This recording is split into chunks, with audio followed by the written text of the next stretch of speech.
मैं आपका दोस्त तकमील अहमद यूट्यूब चैनल में आपका स्वागत करता हूं, इस्तकबाल करता हूं, वेलकम करता हूं। आज हम बात करने चल रहे हैं जीव विज्ञान अर्थात जिसको हम लोग इंग्लिश में बायोलॉजी कहते हैं। अब हमारे तकमील अहमद यूट्यूब चैनल में आपको वनडे एग्ज़ाम की जो साइंस के टॉपिक हैं उस साइंस टॉपिक के आपको वीडियो मिलते रहेगी। आपके कोई भी एग्ज़ाम हो, यूपी टेट हो, यूपी टेट सुपर टेट हो, सी टेट हो, वनडे एग्ज़ाम हो या फिर आपके एनटीपीसी हो, कोई भी एग्ज़ाम हो, यहाँ से आपको इस चैनल के तमाम वीडियो के ज़रिए आपको जो टॉपिक मिलेगा बेहतर टॉपिक मिलेगा और बहुत आसानी से हम आपको पढ़ाएंगे जिसको आपको समझने में बहुत आसानी होगी। चलिए हम बात करते हैं कि आज का हमारा टॉपिक है जीव विज्ञान से शुरू कर रहे हैं। तो सबसे पहले बात आती है कि जीव विज्ञान किसे कहते हैं, जिसको हम इंग्लिश में बायोलॉजी कहते हैं। तो जीव विज्ञान तो विज्ञान की वह शाखा जिसके अंतर्गत हम जीवों का अध्ययन करते हैं, विज्ञान की उस शाखा को जीव विज्ञान कहते हैं। इंग्लिश में उसे हम बायोलॉजी कहते हैं। अब बात आती है कि यहाँ पे सबसे पहली बात आती है जीव विज्ञान के पिता किसे कहते हैं। अगर हम बात करें कि जीव विज्ञान के पिता किसे कहते हैं, अक्सर ये क्वेश्चन पूछ लेता है फादर ऑफ बायोलॉजी, जिसको हम लोग कह सकते हैं फादर ऑफ बायोलॉजी किसे कहा जाता है। तो अरस्तु को हम फादर ऑफ बायोलॉजी के नाम से जानते हैं। ये इम्पॉर्टेंट है। अब बात आती है कि हमने कहा कि जीव विज्ञान वो होता है कि जिसमें विज्ञान की वह शाखा जिसके अंतर्गत जीवों का अध्ययन करते हैं उसे हम बायोलॉजी कहते हैं या जीव विज्ञान कहते हैं। इनके फादर कौन है? अरस्तु को हम लोग की फादर ऑफ बायोलॉजी कहते हैं या जीव विज्ञान के पिता कहते हैं। अब यहाँ पे हम लोग शुरू कर रहे हैं, सबसे पहले हम शुरू कर रहे हैं कोशिका को शुरू कर रहे हैं। कोशिका, देखिए कोशिका के कितने नाम होते हैं इसके बारे में बात किया जाए तो कोशिका को कोशा भी कहा जाता है, चाहे कोशिका कहें या कोशा कहें। इसको इंग्लिश में हम सेल के नाम से हम जानते हैं। एक चीज़ ये हो गया। अब बात आती है कि सेल की खोज किसने की थी, डिस्कवरी किसने किया था। तो अगर हम डिस्कवरी के बारे में बात करें या खोज, इसको हम लोग हिंदी में क्या बोलते हैं, खोज किसने किया था? खोज रॉबर्ट हुक ने किया था। किसने किया था? रॉबर्ट हुक ने इसकी खोज की थी। कब किया था? सन भी पूछ लेता है।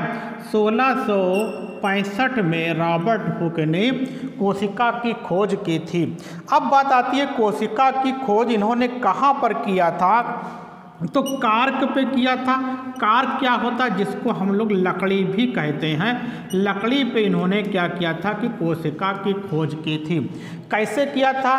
क्योंकि ये साइंटिस्ट थे, तो जानते हैं कि जो साइंटिस्ट होता है वो ज़्यादातर अपना वक्त लैब में ही बिताता है, लेबोरेटरी में ही बिताते हैं। तो क्या था कि जो रॉबर्ट हुक थे वो लैब में बैठे हुए थे, एक प्रैक्टिकल वो लगाए हुए थे, एक प्रैक्टिकल वो कर रहे थे। तो उन्होंने क्या किया था कि एक इनके पास बाटिल था, ये आपका बाटिल था।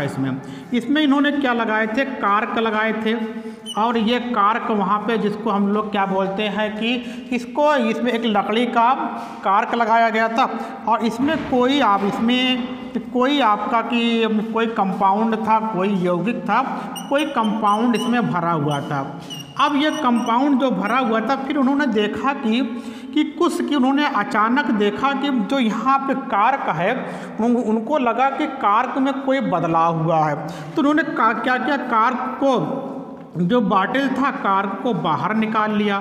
जब कार्क को बाहर निकाल लिया तो फिर कार्क को छोटे छोटे भागों में क्या किया? तोड़ दिया, छोटे छोटे भागों में तोड़ दिया। फिर उन्होंने क्या किया था? रॉबर्ट हुक ने एक अपनी माइक्रोस्कोप बनाया था, उसको बोलते हैं सेल्फ माइक्रोस्कोप, या ये कह सकते हैं उन्होंने अपनी माइक्रोस्कोप से क्या किया? अपनी माइक्रोस्कोप से उन्होंने देखा। तो उन्होंने क्या देखा? तो उन्होंने कि छत्ते के समान उसमें एक क्या मिलती है? छत्ते की समान संरचना दिखाई पड़ी। ये इम्पॉर्टेंट है। इसी छत्तेदार संरचना को ही उन्होंने क्या कहा था? कोसा कहा था। अब उनको क्या कैसे दिखाई पड़ा था देख लीजिए। उनको दिखाई पड़ा था ये जो कार्क थी उस पे कार्क पे उनको इस तरीके की संरचना दिखाई पड़ी थी। इस तरीके की मैं बना दे रहा हूँ, ये संरचना इनको दिखाई पड़ी थी, ये इम्पॉर्टेंट है। फिर इन्होंने ये भी कर सकते हैं, इस तरीके से उनको एक संरचना दिखाई पड़ी थी, यहाँ पे ये किया। और बीच में क्या था, ये एक ठोस हल्का सा गाढ़ा था, तो उन्होंने इसी को क्या कहा था, इन्होंने इसी को छत्ता कहा था। फिर आगे चलते इन्होंने क्या कहा कि इसी को उन्होंने क्या कह दिया था, कोशिका नाम दिया था। इन्होंने इस तरीके से क्या किया था कि कोशिका की खोज की थी। फिर से बता दे रहा हूँ मैं कि बायोलॉजी के पिता कौन है, अरस्तु है।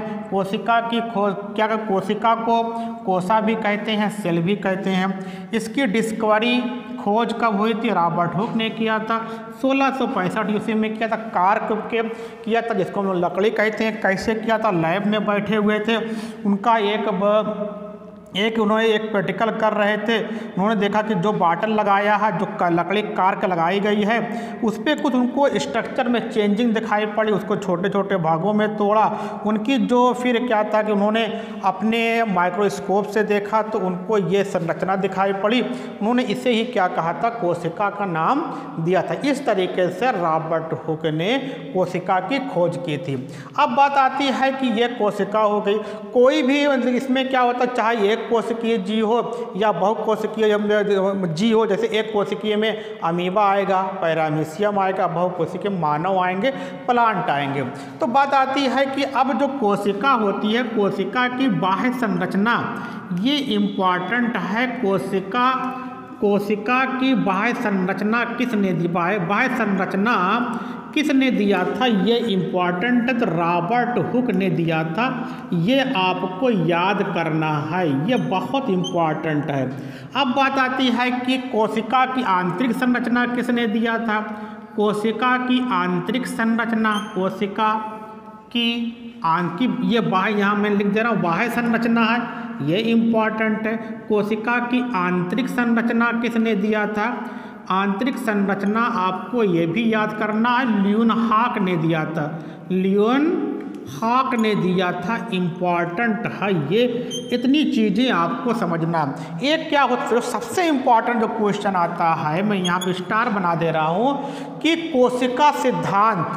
जब नंबर 3 आपका कोसा सिद्धांत या कोशिका सिद्धांत किसने दिया था, तो स्लाइडन और स्वान ने दिया था। किसने दिया था, स्लाइडेन और स्वान ने दिया था, ये इम्पॉर्टेंट है। यहाँ से ये 3 में से आपको, यहाँ से जो आज का ये वीडियो है, जितने भी मिनट का है, बहुत छोटा वीडियो होगा, यहाँ से आपको बायोलॉजी को समझने में आसानी होगी। तो ये बेसिक था, आप इसको देखिए।